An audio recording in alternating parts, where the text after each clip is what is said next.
დავიწყო.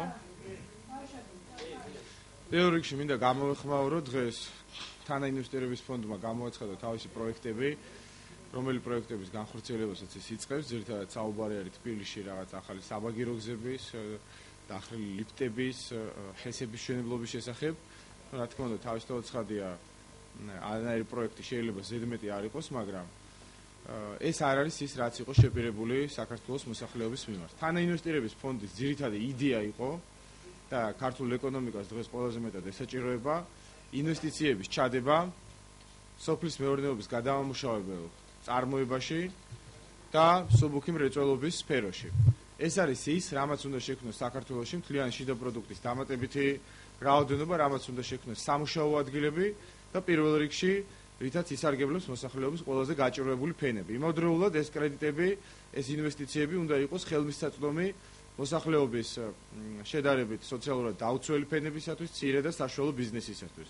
რაც შემოთავაზებული არის, ამას არაფერი საერთო არ აქვს ახალი სამუშაო ადგილების შექმნასთან და მცირე ბიზნესთან, ეს უფრო გაავს რაღაცა უცხოური ფულის გათეთრების მცდელობას, იმიტომ რომ საქართველოში ყველამ ძალიან კარგად იცით, გლეხობა და ქალაქის უმუშევარი მოსახლეობა შეიძლება დასაქმდეს კიდევ ერთხელ ვიმეორებ სუბუქი მრეწველობის ან სოფლის მეურნეობის გადამამუშავებელ წარმოებაში და არა ჰესებში და არა ლიფტებში და არა საბაგირო გზებში, რაც სხვათა შორის ნიშანდობლივი არის ალბათ ისიც, რომ წარმოადგენს წინა ხელისუფლების პრიორიტეტებს. წინა ხელისუფლებას ჩადრევნებით, ლიფტებით, საბაგირო გზებით და ჰესებით ცდილობდა ქართული ეკონომიკის განვითარებას და აქედან რა შედეგებიც ვნახეთ ჩვენ მივიღეთ. ამიტომაც მე მინდა ამ თემაზე გაიხსნას დისკუსია, ღია დისკუსია, ეკონომიკურმა ექსპერტებმაც და სხვა სპეციალისტებმაც გამოთქვან თავისი მოსაზრება. ჩვენ ვფიქრობთ, რომ ეს არის კიდევ ერთი ბლეფი, იმ 200 საწარმოს გაგრძელება, რომელიც ივანიშვილმა შარშან შემოგთავაზა და ჩვენ მოუწოდებთ მას, რომ თუ ეს ფული მართლაც არსებობს, მე ამაში დარწმუნებული არა ვარ, მაგრამ თუ ეს მილიარდები მართლაც არსებობს თანაინვესტირების ფონდში, ბევრად უფრო მეტი სიკეთე იქნება საქართველოს მოსახლეობისათვის, რომ ფორთოხლის წვენის ან ჩაის საწარმოები გაიხსნას რეგიონებში, ვიდრე დახრილი ლიფტები და საბაგირო გზები გაკეთდეს სოლოვაკში. ნუ ზუსტად მეც არ ვიცი, მაგრამ ესე ეწერა. ახლა რასაც შემეკითხებით ვიყოს. დიახ.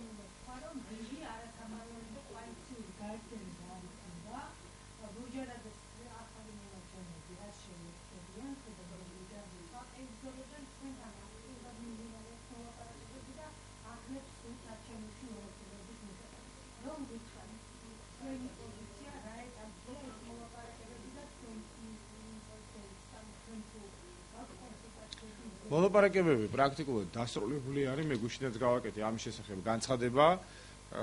პრაქტიკულად უბრალოდ რამდენიმე პოლიტიკური სუბიექტი უნდა ჩამოყალიბდეს საბოლოო პოზიციაზე და ჩვენ ამ კვირის შუა რიცხვებში ხვალანზე უკვე გავაკეთებთ განცხადებას არის საპარლამენტო ოპოზიციური კოალიციის ფორმირების შესახებ. ეხლა მოდით, როცა გაკეთდება ერთობლივი განცხადება ოფიციალურად, მაშინ გაკეთდება, მე არა მაქვს სურვილი და არის უფლება ალბათ, რომ სხვა პარტიების მაგურად ვილაპარაკო. ეს კონსულტაციები გეუბნებით, რომ არის დასრულებული, უბრალოდ ეხლა ყველა პარტია თვითონ ჩამოყალიბდება, ვინ კი და ვინ არა. ეხლა ერთ და იგივე რამდენი პარტია იქნება, ქალი იქნება, კაცი იქნება, ეხლა რაჭველები იქნებიან თუ მეგრელების პარტია იქნება, ეხლა არ არის. ჯერჯერობით არ არის არანაირი სამი პარტია, კიდევ ერთხელ გეუბნებით, რომ კონსულტაციები არის დასრულებული, თუმცა საბოლოო გადაწყვეტილება არის რამოდენიმე პარტია, რომელიც არც კი სამბოს და არც არაც ამბობს და ჩვენ მივეცით მას დღევანდელი დღის ბოლომდე ვადა, რომ ამუშაქრონ, ასე ვთქვათ, თან არა. დიახ.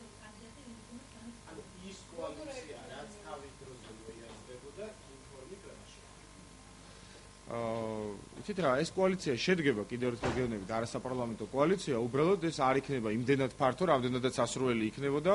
კონკრეტულად რო ვილაპარაკოთ უფრო, საუბარი არის იმაზე, რომ ბურჯანაძე, რომელსაც ჩვენ თავაზობდით, რომ ყოფილიყო ოპოზიციური კოალიციის წევრი, ნაცვლად ამისა შეერწყა ქრისტიან-დემოკრატიულ მოძრაობას, ნუ ეს რა თქმა უნდა დასანანია, მაგრამ ეს უკვე მომხდარი ფაქტია და ამაზე ვრცელი კომენტარების გაკეთებას ვფიქრობ აზრი აღარ აქვს.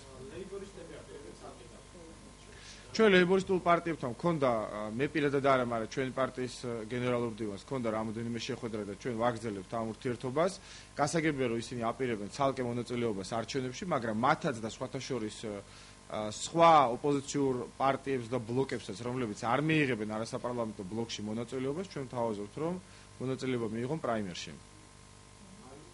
ანუ სია ექნება ცალკე, მაგრამ შეგვიძლია შევთანხმდეთ მერობის და გამგებლობის კანდიდატებზე. მაგალითად, ლეიბორისტული პარტია იყრის ცალკე არჩევნებში კეითს, მაგრამ ალბათ ეყოლება დუშეთის გამგებელი მაგალითად კონკურენტული და ჩვენ ვზადვართ, რომ დუშეთში დაუჭიროთ მხარი ლეიბორისტების კანდიდატს. ისინი დაუშვათ სადღაც სხვაგან დაუჭერენ ჩვენ კანდიდატს მხარს და იგივე სქემა ხა ეს პირობითად გეუბნებით, იგივე სქემისთვის ჩვენ ვზადვართ ნებისმიერ სხვა პარტიასთან. ჩვენ საერთოდ გახსოვთ ჩემი განცხადება, რომელიც გავაკეთე მე გასულ ორშაბათს, ჩვენ ვართ ყველანაირ პირობებზე მზად ოპოზიციური ერთობისთვის. და ის თუ რა ფორმით შედგება ოპოზიციური ერთობა, ეს დამოკიდებული არის სხვა პარტიებზე. თავისუფალმა საქართველომ განაცხადა, რომ ჩვენ მზად ვართ ნებისმიერ დათმობაზე. ნებისმიერ კომპრომისზე იქნება ეს სიასთან დაკავშირებით, მერთან დაკავშირებით, გამგებელთან დაკავშირებით თუ სხვა საკითხებზე. სამწუხაროდ ასეთივე ასე ვთქვათ, დიცულოვანი არ არის სხვა პარტიების პოზიცია, ამიტომაც ახლა გვიწევს ინდივიდუალურად სხვადასხვა პარტიასთან სხვადასხვა ტიპის კომპრომისების მიღწევა. ზოგთან ვიქნებით ბლოკში, ზოგთან შევათანხმებთ მერობის და გამგებლობის კანდიდატებს, ზოგთან მაჟორიტარებს და ასე შემდეგ.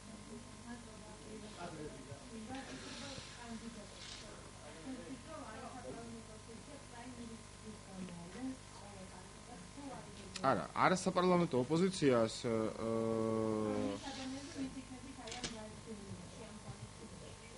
არასაპარლამენტო ოპოზიციას თავისი კანდიდატების შესარჩევად სავარაუდოდ პრაიმერი ან არ დაჭირდება, ან ყოველ შემთხვევაში ეს იშვიათი გავანაკლისი იქნება. აქ საუბარი არის, რომ სხვა სუბიექტებთან ჩვენ შევთანხმდეთ, რომ კი ბატონო, ეხა საერთოდ თემის არზე რო ვილაპარაკოთ, რა არის ამ თამაშის წესები.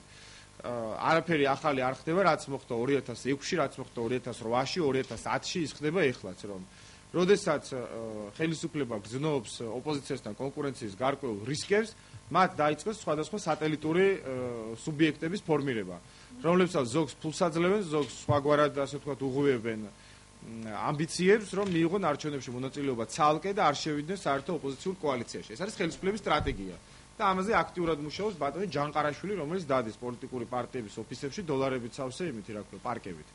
რაც შეეხება ჩვენი სტრატეგია შესაბამისად წარმოადგენს იმას, რომ ან მოვახერხოთ ერთიან კანდიდატებზე შეთანხმება, ან როგორც პროგრამა მინიმუმი თუ ერთიან კანდიდატებზე შეთანხმება ვერ მოხერხდა, საზოგადოებამ მაინც დაინახოს, რომ რიგი ოპოზიციური პარტიები იმიტომ კი არ მონაწილეობენ არჩევნებში, რომ ნარმანიას გაუწიონ კონკურენცია, არამედ მონაწილეობენ იმიტომ, რომ ჩვენ კანდიდატს ჩამოაკლონ, ჩამოატეხონ ზოგმა 3% და ზოგმა 2% და ზოგმა 6%. ამისი ბოლო მაგალითი თქვენ გახსოვთ, რომ მოხდა ნაძალადევის შუალედურ არჩევნებში, როცა მე ყველას თავაზობდი მაშინაც, რომ ჩავატაროთ პრაიმერი, ისინი რაღაცა კვლევებით ამბობდნენ, რომ ზოგ 60% ქონდა რეიტინგი და ზოგ 80%. ბოლოს დადასტურდა ის, რასაც მე ვამბობდი, რომ არავის არაფრის შანსი არ ქონდა, მაგრამ წამართვა ერთმა 11% თუ მახსოვს, მეორემ 10% და კიდე ერთმა 3%. საბოლოო ჯამში მათ თავიანთ მიზანს მიაღწიეს. ოპოზიციის ხმები იყო უფრო მეტი ვიდრე კორძაიასი, მაგრამ მე როგორც მაშინ იმ არჩევნებში ლიდერ კანდიდატ ჩავამატეხეს აი ეს პატარ-პატარა ნატეხები. იგივე გეგმა არის დაგეგმილი ეხლაც ადგილობრივ არჩევნებზე. რომ ოპოზიციის საერთო კანდიდატ ჩამოატეხოს ვიღაცა დაასახელებს აბსოლუტურად ურეიტინგო და უშანსო კანდიდატებს და ჩვენი ამოცანა არის რომ საზოგადოებისთვის ეს იყოს ლუსტრირებული და პრაიმერს თავაზობთ ამიტომ რომ თუ შენ ყველას ნაციონალების გარდა რა თქმა უნდა თავისუფალი